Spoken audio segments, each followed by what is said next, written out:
Bun, băieții, prețul ne-a ajuns la 1:2. O să punem tranzacția pe break-even și închidem două loturi. Închidem două loturi. Că o să vină și știrile și... Bun. Am închis două loturi, mai lăsăm să ruleze două loturi și pe știri, să vedem ce o să se întâmple. Așteptăm. Salut băieți, suntem astăzi într-o nouă poziție. Tot în acea zi, suntem în 19 februarie, miercuri. Și am deschis mai multe tranzacții, dintre care nici nu vreau să vă arăt ce prostie am făcut. 1229 minus. Am deschis mai multe tranzacții pierzătoare și le-am tot lăsat. Acum am deschis una la fel cu 4 loturi. Și să sperăm că o să meargă bine asta. Să recuperăm losul. Aproape să avem 1:2. Când avem 1:2 punem break-even tranzacția și așteptăm. Vedem la 9 o să fie ceva știri, să sperăm că o să fie în direcția noastră. Salutare! Vreau să vă prezint azi prostia pe care am făcut-o ieri. Deci, am deschis ieri un număr de 13 tranzacții, total de 27 de loturi, care am făcut un profit de minus $800. Am pierdut tot profitul care l-am făcut de-a lungul săptămânii trecute. Și din ce cauză? După cum vedeți, contul e la 50.000 înapoi. Am tot mutat, am intrat într-o tranzacție.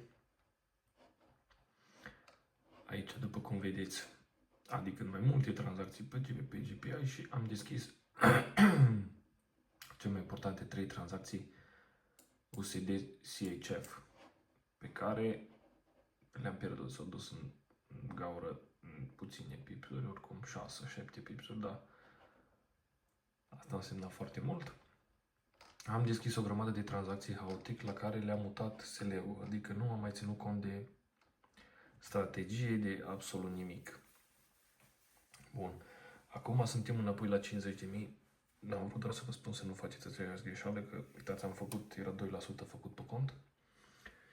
Și acum contul e înapoi la balanța inițială. Deci, am refăcut încă o dată lista și mi-am notat aici, efectiv, strategia pe care o să o facem. Deci, prima dată, verificăm știrile, după care intrăm pe timeframe-ul de o oră, identificăm trendul, dacă e ascendent sau descendent, punem Fibonacci din maxim, minim sau minim-maxim, când ajunge nivelul 60, adică nivelul de unde știm cu toții că respinge cel mai multe ori prețul, intrăm pe timeframe mic de 5 minute, căutăm un change of character, după care punem Fibonacci la fel pe graficul de 5 minute, din zona 60 intrăm cu sell sau cu buy, 0,5% din cont, adică $250. Bun. După care așteptăm un risk reward de 1:2, punem tranzacția pe break-even de fiecare dată și scoatem jumătate din profit. Asta este strategia pe care o să o folosesc și am început din nou, fiind contul la 50.000. Asta este. Am început din nou. Mergem mai departe. Bine că n-am pierdut iar contul, că la cât de tare m-am enervat și m-am disperat. Am vrut să mai deschid mai multe tranzacții, că atunci deschis haotic să recuperez, și nu-i tocmai bine să facem lucrul ăsta. Vedem aici la istoric. Deci avem aici o grămadă de pierderi. Am avut CHF 200, 100, 200. Per total, pe săptămână, suntem la un minus $40, dar avem $50.000 în cont. Deci n-am pierdut nimic, asta este, am pierdut profitul care l-am făcut o săptămână. Foarte rapid, niște prostii. Dar o să recuperăm cu siguranță săptămâna asta. Bun. haideți să vă arăt și pe trading să văd dacă mai am tranzacțiile salvate pe care am intrat.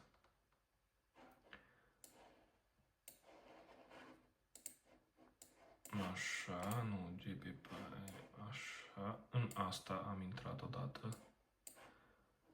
În asta am mers un pic în profit. Asta e ultima tranzacție pe care am luat-o pe 5 minute. Pe time frame-ul de 5 minute.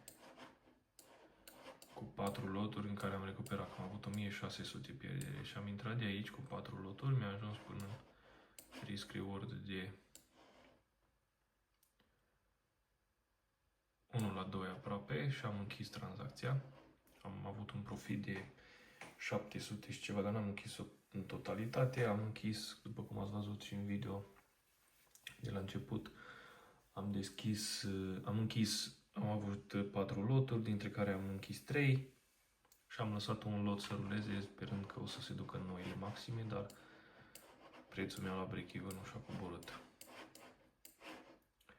Asta este. Mai încercăm și aici la GBP CHF. Nu, asta era. Să văd un pic. Deci aici, după ce mi-a luat mie SL-urile, prețul a coborât, incredibil. Era perfect. Aici, da, n-am mai apucat să mai duc SL-ul mai sus. Ok. Haideți că o să caut ceva de tranzacționat și revin. Bun.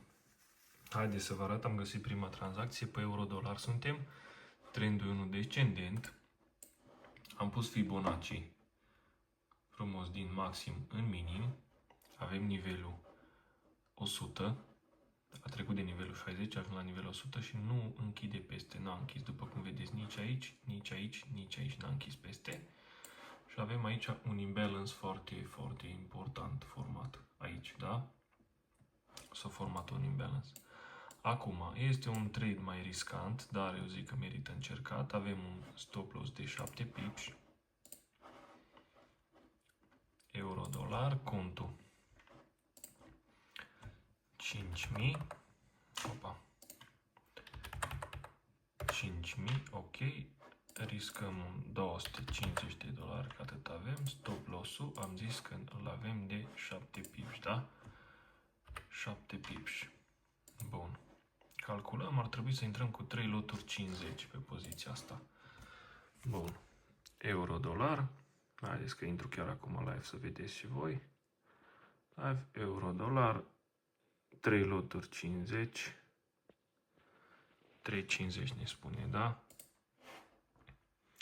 3,57, 3,50 o să deschidem. Bun. 3,50, sell. Bun. Și avem prima poziție deschisă. Ok. Haideți să vedem. Deci când avem un risk reward, cum ne-a spus și pe plan, când avem risk reward de 1/2,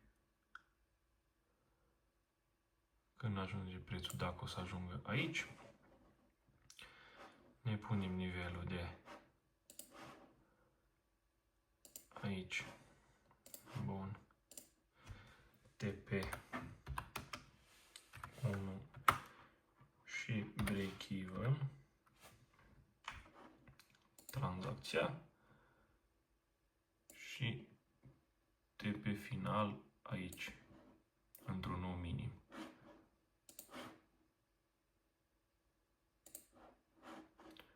Bun.